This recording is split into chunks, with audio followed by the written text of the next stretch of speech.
Hello and welcome to the No Flipping Excuses Show, the only podcast in real estate investing that teaches what you need to know to find and flip deals right now. Wow. Break free the chains that are holding you back and join us on this episode with Jason Lucchese. Hey, what's up, everyone? It's Jason Lucchese, and welcome to the No Flipping Excuses Show.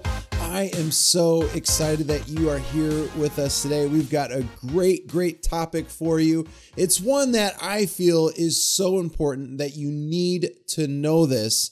And my longtime friend, Mr. Bob Diamond, is here with us today. Bob, how are you doing, buddy? Hey, Jason, I'm doing great. How about you? I am doing really good, man. It's been a while since we had some face-to-face interaction here, but man, it's always a pleasure speaking to you, and I know you're doing some awesome stuff, man, and thanks for taking the time to be here on the show. Sure, glad to do it. Yeah, man. And for folks that don't know Bob, he's got this amazing thing that we're going to be discussing on today's show. I've mentioned it a couple of times, but we didn't go in depth on it because I was waiting to get Bob on the show so he can discuss it. But Bob, before we dive into discussing that, why don't you tell folks a little bit about yourself? I know how awesome and amazing you are, but some folks may not know that. Sure. Well, I'm an attorney. I've been an attorney since 1995, and I'm really a specialist in business and being successful in business. I own the biggest overages business in the country. I own a lot of real estate. I've flipped properties. I own commercial buildings. So I'm a big real estate investor, as well as the owner of, like I said, the biggest overages business in the country, which is something everyone can do. And frankly, everybody should do. Yep. It's really a pretty amazing business. So I do that. And of course, the type of attorney I am is a real estate and business attorney. That's awesome. Since 1995. So it's been a few years of that. Yeah, and Bob and I have known each other for a few years now. Him and his brother, Ed, we were all in the same mastermind together, and it was really cool being able to meet them and spend some time with them. We weren't the only folks that were doing real estate in there, but it was a really cool mastermind that we were a part of. And just being able to sit down with Bob and Ed was really cool. The Diamond brothers, and being able to sit down and chat with them. And that's when I found out, talking to Bob, about this overages method. And it really kind of made me sick to my stomach to find out that this was happening to people in our country. And Bob could tell you a little bit more about it. Obviously, he's the guy that, he's the attorney. He knows how to do all this type of stuff. And, I've mentioned it a couple of times at some of our seminars. I don't go too far into it because I haven't done as many as Bob has. But once you find out about this, it will literally make you sick to your stomach that, our quote unquote friends, the people that we're supposed to depend on that are going to help us, really aren't helping us. And especially for the folks that are behind, they lose their house. It's really quite a shame what happened. So Bob, I'm not going to try and take your thunder here, but can you explain what an overage is for people that are like, what the heck is an overage? Very simple. So an overage is when a property gets sold at tax sale because someone doesn't pay the real estate taxes. When the house sells for more than the taxes that are due, that extra money is available for the former owner to take. But in order to get the money, they have to apply for it.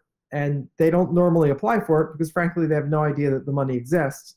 And if they don't apply for it, get this, the money gets forfeited to the government. And it takes a couple of years. Typically, after 3 years of not being claimed, that money forfeits to the government, and it is a lot of money. I mean, typically, when a house goes to tax sale, it's typically 3 to 4 years behind in taxes. Taxes on average are a little under 2% of the home value per year. So if you had a $200,000 house, you're talking about a $4,000 annual tax bill. Get behind 3 or 4 years, you're somewhere between $12,000 and $16,000 in taxes. And you can bet your bottom dollar that when a $200,000 house goes to tax sale, it's going to sell for 70 to 80% of its value. So it's going to sell for $140,000 to $160,000. Yet they only owed $16,000 or so in taxes. So that money, the difference between the $140,000 it sells for and the $16,000 that is owed in taxes, that's the overages money. That's the money that former owners can go and claim, and that they rarely do. And that's I'm sure why you're saying you get sick to your stomach over, because it is disgusting. But it's also an opportunity for us to right that wrong and make a lot of money. Yep. Because what we do as a business is we contact those former owners and say, hey, we can help you recover some money that you're owed by the government. And if you work with us, we'll do our work for a percentage of what we recover if we're successful. And typically we're taking anywhere from 1/3 to 40% in order to help recover that money. And of course, free country, you can set your rates at what you want, although we find that 1/3 to 40% makes a nice, healthy business, gives the former owner most of the money. If you're talking about 1/3, it gives them 2/3 of the money. Right. And again, free country, set your rates at what you want. But what I like about it is the cash business. Payouts are pretty quick within a couple of months, and you don't have to put a lot of money out up front. We're not buying the claims from people. We're just providing the service of going and getting the money. What's nice is if you're say you're a wholesaler. I know, Jason, a lot of your guys are wholesalers. Yep. And the wholesalers. And if you're in that test, this is very similar to wholesaling in the sense that you're not putting money up. Wholesalers don't close on the property and then close the second time if they can avoid it. Instead, you take the contract and assign the contract.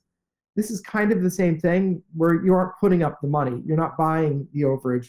Instead, you're just saying to someone, look, I'll do this work for you in exchange for a percentage if and when I'm successful. And usually profitable business. No, I like it. And we've done a few training webinars on this in the past, and people were just blown away with the information that you shared on those webinars. And we'll be doing one here soon, and we'll let you guys know when we're going to be doing that. But for folks that are also wondering, does this happen? Does the overages happen as well when a property goes into foreclosure and it gets sold at auction? Does that also take place with the overages?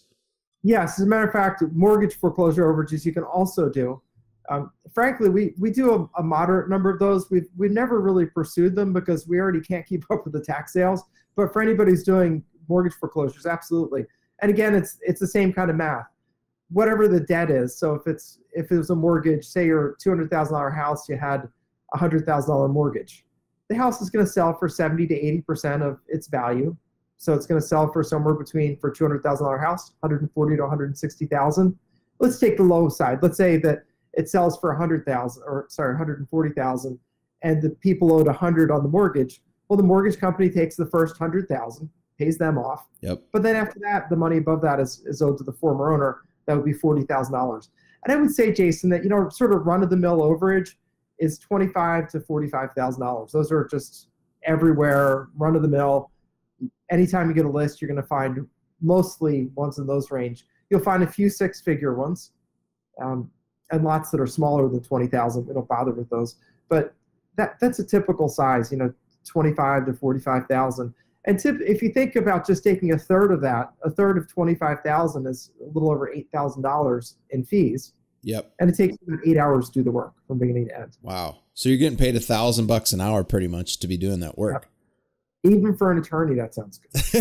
Yes, exactly. So let me ask you this: why, these counties receive this money, and I'm sure it's all across the country. We've gone over the numbers before on some of the training webinars that we've done for folks.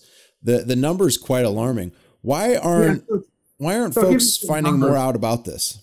Yeah. Go ahead. Give us the numbers. So there are 3,007 counties in the United States. So it's 3,007 counties. Everyone holds a tax sale at least once a year. Yep.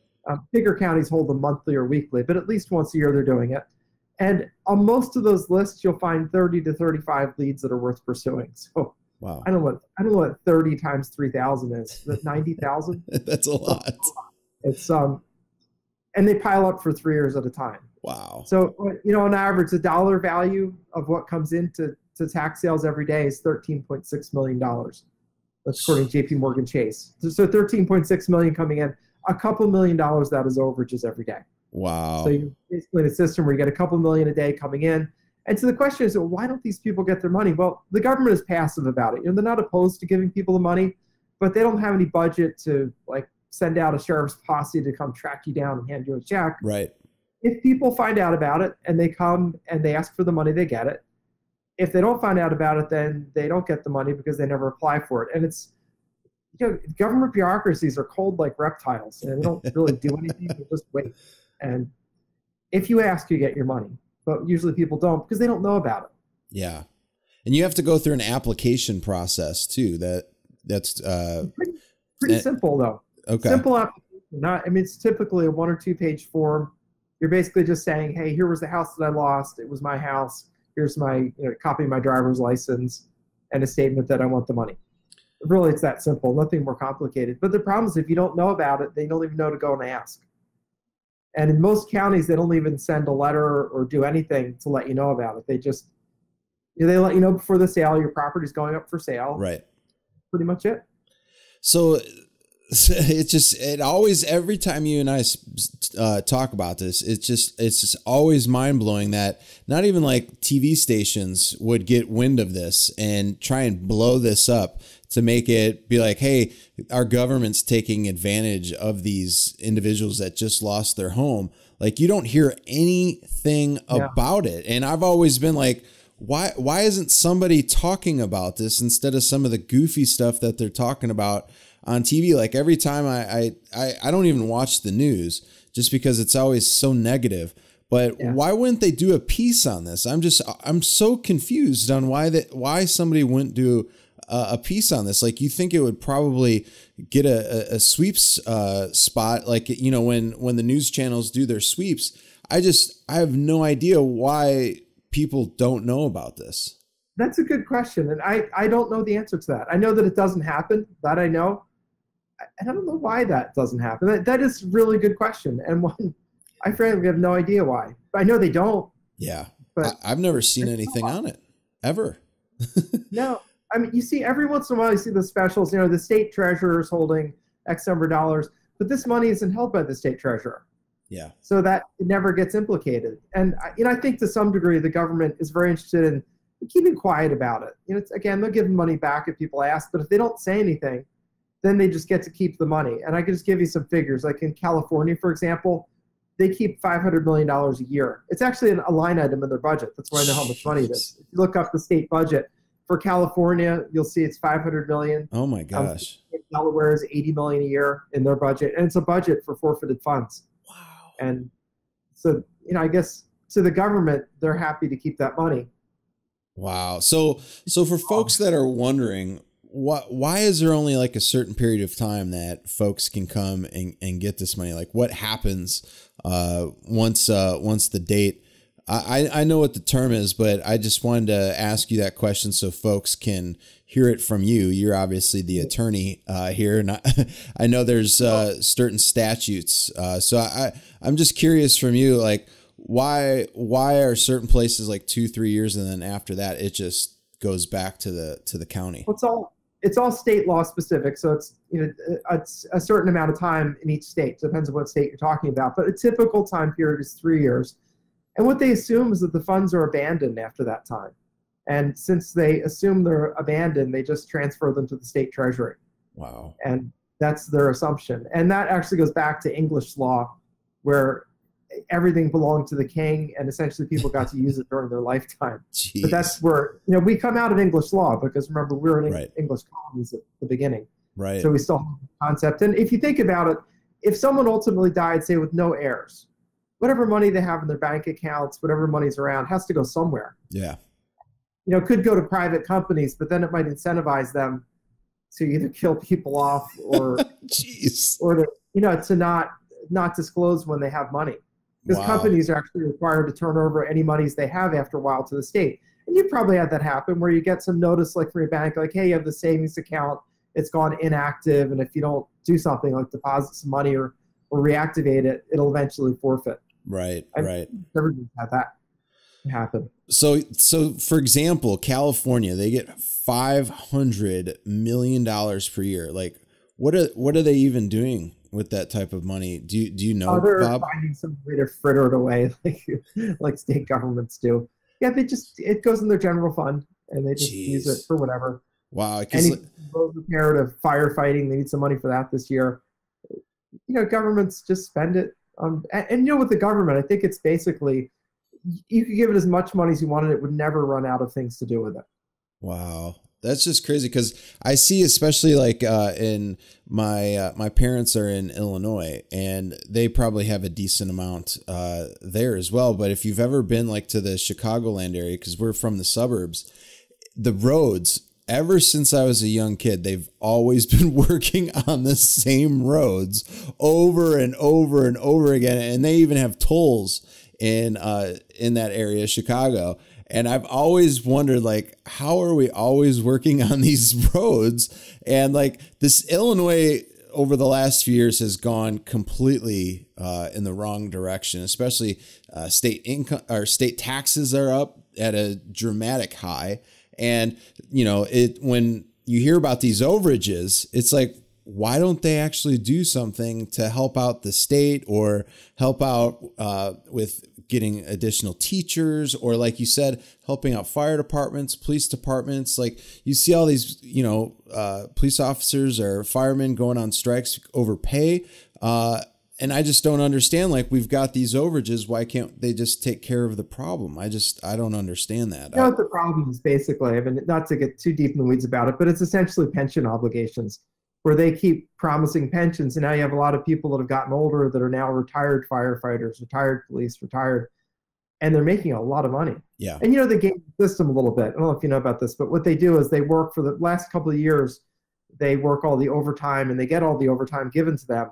And then when they retire, they get something like 80% of their last annual pay. Yeah. And because they're doing a lot of overtime, they crush it. And they're getting huge amounts of pay for the rest of their lives. And they usually retire after 20, 25 years. Yeah. So they're, 45 or 50 when they're retiring. And, they're retiring with really strong salaries. And, it's hard for the government to afford it when that goes on for 30 years. And that's why I think you don't actually see the benefit of the money, because it's not going to the roads. It's going to the people who are owed a pension. Gotcha. That's yeah. a huge problem. That is a huge problem. And so I think, the government has basically an insatiable appetite for money, and they have no discipline. They're not forced to lay anybody off. It's like if they start running out of money, it's like, oh, we better raise taxes. Yeah. Yeah, that's what we're seeing in Illinois for sure. The tax rate is huge. And there's probably other states out there.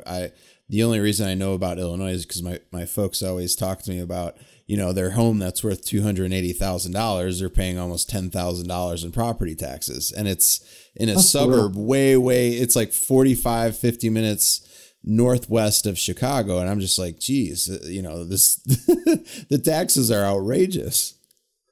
Yeah, and you have the same problem in Connecticut and New Jersey and some other states too. Yeah. And, that's just is what it is. But that also causes a lot of tax sales, because when they start raising those taxes, less people can afford them, and they end up losing their house at tax sale. Yep. And, it's not to be like rubbing my hands over someone else's misfortune. I'd never do that. But these folks lose their house, and then to make it worse, if they don't ask for the overage money, they lose every dollar of value on that house, which is outlandish. It is. And, we can as entrepreneurs help fix that problem, which is one of the reasons I love my business, because I help people get money back they never otherwise would have gotten. Often it's at minimum tens of thousands of dollars, often hundreds of thousands of dollars. And it's life-changing for them. No, I hear you. Life-changing. Matter of fact, I just got a check in that I wish I had. I just deposited it on Friday, so I don't have it here. But the check was $146,000. And, that one, the owner's getting close to $100,000 check. And she has cancer, so she's undergoing cancer treatments. And, I mean, it's such good timing. It's not good to be getting cancer, but it's good timing. She has $100,000 coming to her. Oh, geez. That she otherwise never would have had. And she was crying over the phone when I called her, because I called her on Friday and I'm depositing the check. I'll have it back to you on, I should have it for her on Thursday. Oh my goodness.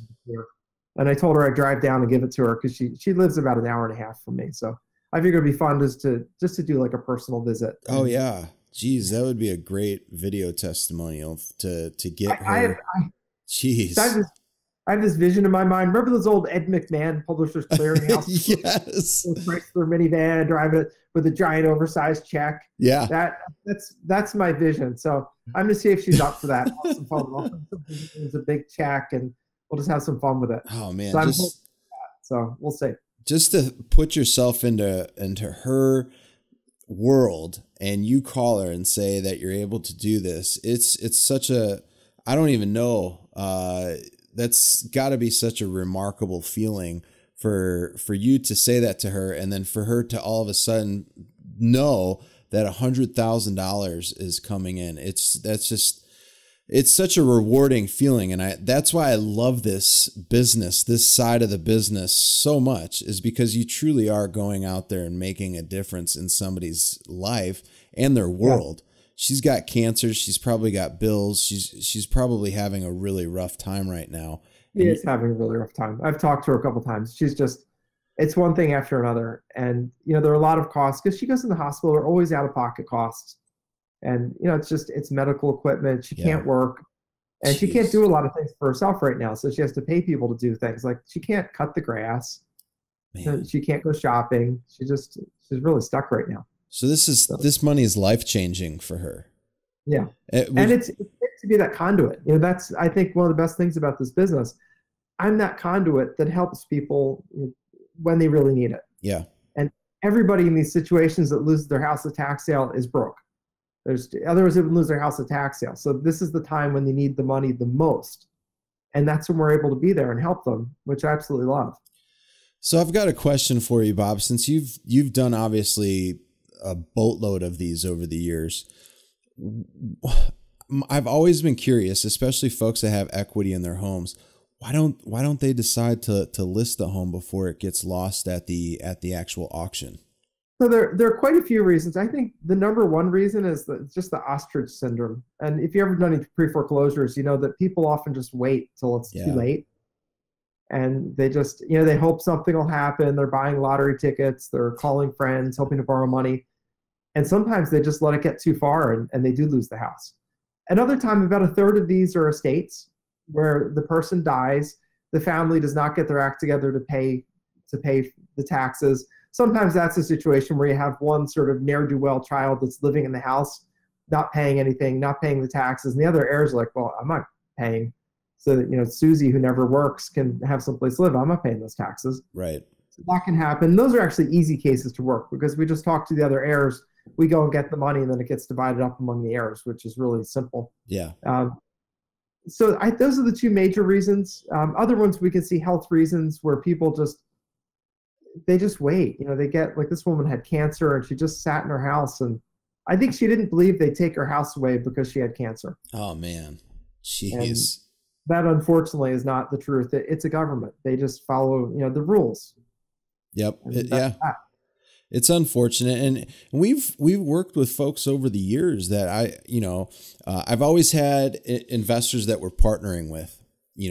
They always say, well, why aren't these people just listing the property? And more, it's like you said, a lot of it has to be a pride thing. Because yesterday we gave somebody $1,000 to do a move out expense, and he told us flat out, "Oh, I was going to stay here the whole entire time, but you guys came and made that offer to me as $1,000 move out expense because we flipped it. We did a quick flip on it. It was a wholesale."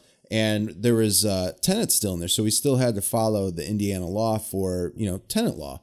And the guy was going to stay the full 30 days. And we just came to an agreement like, hey, if you need some extra money, some moving expense, and you can move out a little bit sooner, we could give you $1,000. And, some folks, I guess, Bob, is this kind of more like, folks just don't understand that they can sell their properties, or we're just coming in and giving them a creative solution that they don't even know about? Well, by the time we come around, they've lost the house. Right. So the house is gone. And what they think in their mind is that, well, the government sold my house, so the government keeps the money. Like, it's pretty simple. So they have no concept that, yeah, the government sold your house, but they only keep the money to the degree that they were owed taxes. The rest of it is available for you. People don't connect that together. They think government sold my house, therefore government keeps whatever money is generated. And they just don't connect two and two together. Yeah, that's too bad that I'm sure that's a lot because when we were doing a ton of short sales, that's where most people thought like, oh, I'm just going to let it go. And, that's it. Even if they had equity in the home, that's just the mindset a lot of these folks are in. And a lot of people, especially the individuals that we work with from a partner standpoint, they just don't understand that these people need us to come in and help them out from a creative standpoint before it goes to the auction. And then after the auction, they have that mindset like what you just said. Well, government sold it, so that money goes to the government. So it's unfortunate that that's the way the mindset is, but it is what it is when you're not educated on this field. If we fix it and we do what we can for them too, and we're actually the conduit that goes and gets the money. I also think as a little sympathy towards them, they are completely stressed out. If you just lost your house at tax sale, you've got to move. You got to figure out, why is U-Haul charge $6 for a box? How do I find some place? Even though I have bad credit, I got to find some place to live. Can I bring the dog? How am I going to tell the kid? It's just $1,000. How am I going to get together the money to move? Because let's face it, if you do first and last month's rent, 1 month security deposit, there's 3 months worth of expense plus your moving expense. Right. Utility deposits and so on and so on and so on. It's very expensive for them and they're totally stressed out. And I think the thought that they could go talk to the government and get money out of them is very foreign thought to them. Right, exactly. And for folks that you're doing this with, I'm glad you're an attorney because you could give proper feedback on this. But is there any type of licensing in order to do this type of thing? To just go in Great question. No, it's not. There's no licensing anywhere in the country on this. It's totally unregulated, which is great. I mean, you should never use that as a reason to abuse people or hurt them, but you don't have to register. Just go and help people. And it's just you're providing that service. So no, there's no registration requirement. And that's another thing that I really enjoy about this is you don't have to think about, oh, should I be an agent? Should I not be an agent? Because we get a lot of folks, on the side before it becomes an overage. They're like, should I be an agent? Should I not be an agent? Because I need access to the MLS so I could do comps and all that kind of thing. And the beautiful thing that I like about what you're doing, Bob, is you don't need to have a license to do this thing. It's pretty remarkable. It is. And now that you mention it is actually remarkable, but no, there's no licensing or registration requirement. And again, you're just providing the service really of doing the applications for people and managing the process. So there's nothing. No, that's great. That's great. And we're coming to that part within the podcast to where I always ask this question. It's not going to be any difficult question, Bob, but I like to get this, especially from entrepreneurs, business owners, individuals that have that CEO mindset. Do you have any books that you would recommend that maybe you've read recently or any life-changing books that you've read that have helped you get to the point that you are in your life right now? Yeah, there are a couple. I'm just reading. Have you ever heard of the Road Less Stupid? No, I haven't. So a guy named John Cunningham. I don't know if you've heard of John Cunningham. No. He's really, really well known in. I'm seeing if I have it. I thought I had it on my desk now. He's really well known in entrepreneurial circles as a guy who really teaches you how to be a CEO in your business. Oh, nice. And what he's talking about specifically in The Road Less Stupid is how oftentimes it's just a couple of decisions that cause you the greatest amount of pain. Yeah. And he did this exercise in the beginning of the book with me, and I thought that's exactly true. Where he said, if you could take back just like one financial decision that you made. I'm going to have to write that down. The Road Less Stupid. Yeah, Road Less Stupid. I really thought I had it on my desk, but I always like that. See, that's why I always like asking these questions is because I get to find out new books for myself as well, because most of our folks, and not knocking what they've said, but most of the folks that we have come on say Rich Dad, Poor Dad or Think and Grow Rich. Good books. Those are, and Richest Man in Babylon. Those are great books. But, I love finding out from other folks, some great books too. I'm going to write that down. Give me 1 second, because I'm determined that I have this book. Okay. I have a 2-year-old, and I just moved my office I live in New York City, and I moved my office by Radio City Music Hall at 55th and 6th. Oh, nice. I ran an apartment on the 5th floor in the same building where I live on the 20th floor. Oh, cool.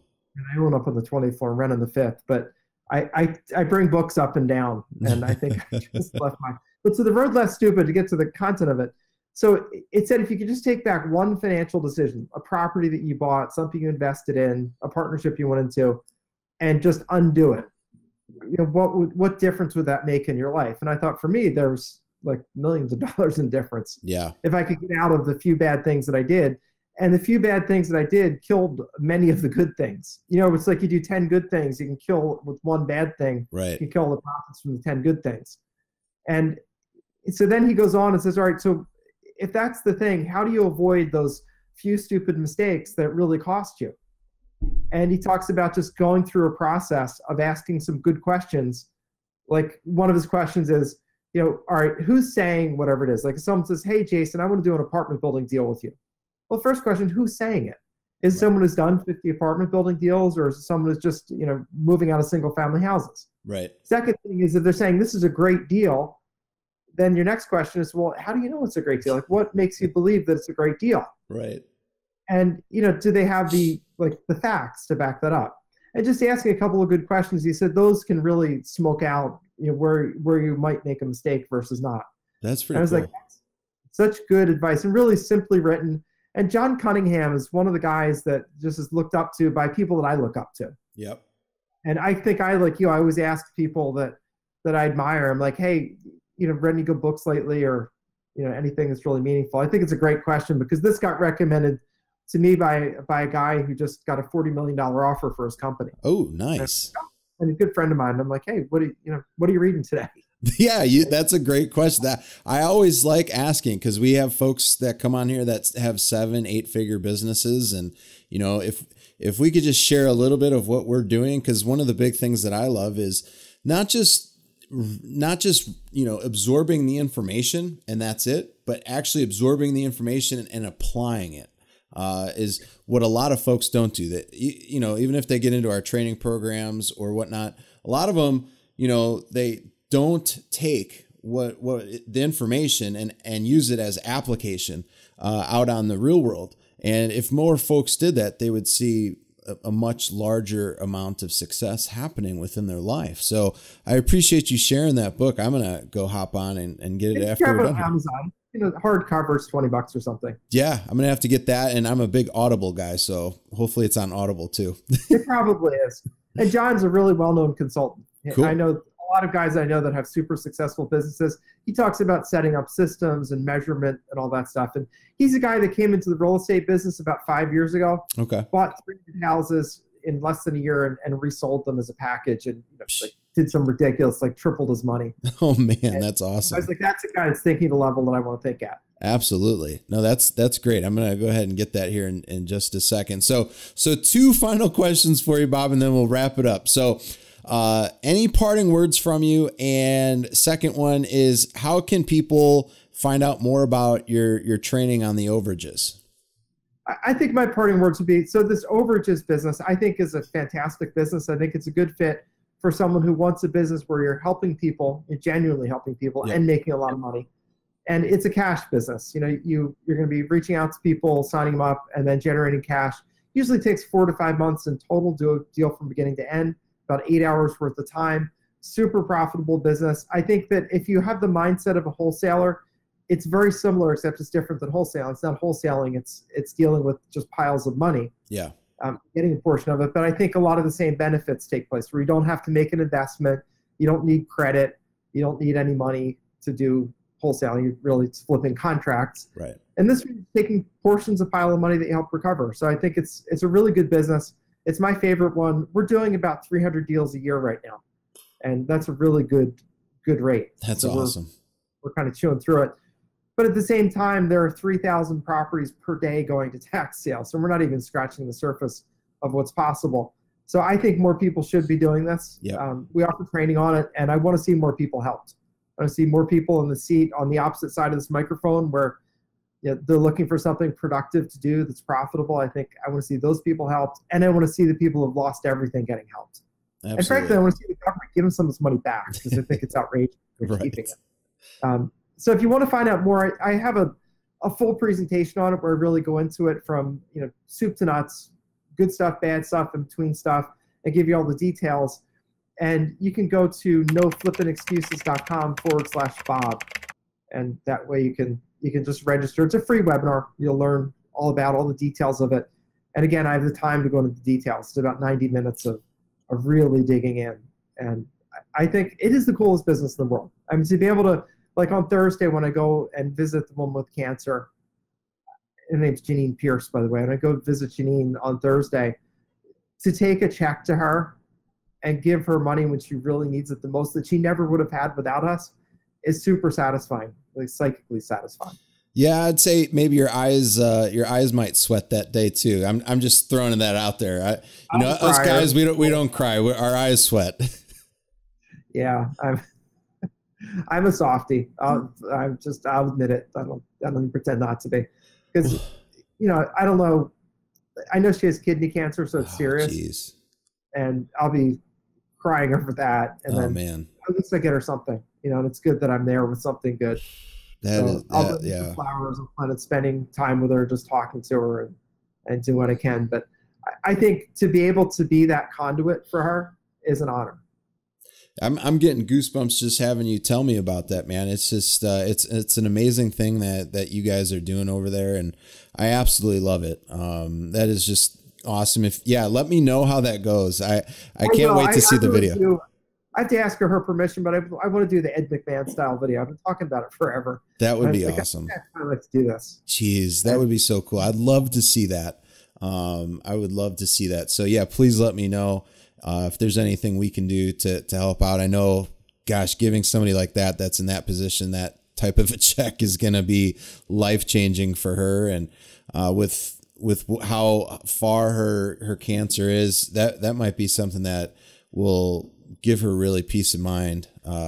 It's going to help her. And all of these situations are hard situations. Sometimes just people with children and families, when you bring people money when they have kids, I mean, that means Christmas happens. It means the school clothes happen. It means the books happen. Little league fees happen. Yep. It's all those things. And, money's just something everybody can use. Everybody's got to eat and pay the rent. And when someone's gotten so broke that they lose the roof over their head, believe me, they really need this money. Yeah. And it's a really feel-good business that way. It is. They're always helping people who need it. I love hearing, like, when we do these training classes, and I have individuals that sign up for your training, and I hear from them in like 5-6 months that they've been able to do like 4 or 5 of these, and they've changed people's lives. It's an awesome feeling, and I love doing these with you. So I can't wait. So folks can go over to noflippingexcuses.com/Bob. And we only were able to touch on and scratch the surface on this podcast. And this was an amazing podcast with Bob. He shared a ton of great information, and the training is even more amazing. So Bob, I'd like to personally thank you for your time today, my man. I'm looking forward to hearing from you how that process goes with that lady, and looking forward to it. So thank you so much for being on the show today. You're so welcome. Thanks for having me. And I look forward to seeing a few people on training. We'll help some people get started and just rock it out and help these people, because I really need more help helping people. I'm doing 300 deals a year, and there's 3,000 sales a day being done. So we need some more people on board, people who want to make money and want to make a difference. And that's the perfect person for this. Absolutely. So, thanks, Jason. Thanks, Bob. And hey, guys, for those of you that are on right now, you could go visit noflippingexcuses.com/Bob to check out that free training class. If you need anything from either myself or Mike, you could feel free to reach out to us, support@jasonluchesi.com. Again, that's support@JasonLuchesi.com. But that's it for this episode. Thank you for tuning in on this amazing show that we've had with Mr. Bob Diamond. I normally say go out there and flip a house, but go out there, help somebody get an overage deal done. If you need help with the training, make sure you go and check out the training with Bob at noflippingexcuses.com/Bob. But that's it. Thanks. Take care. Have a great day. Bye now.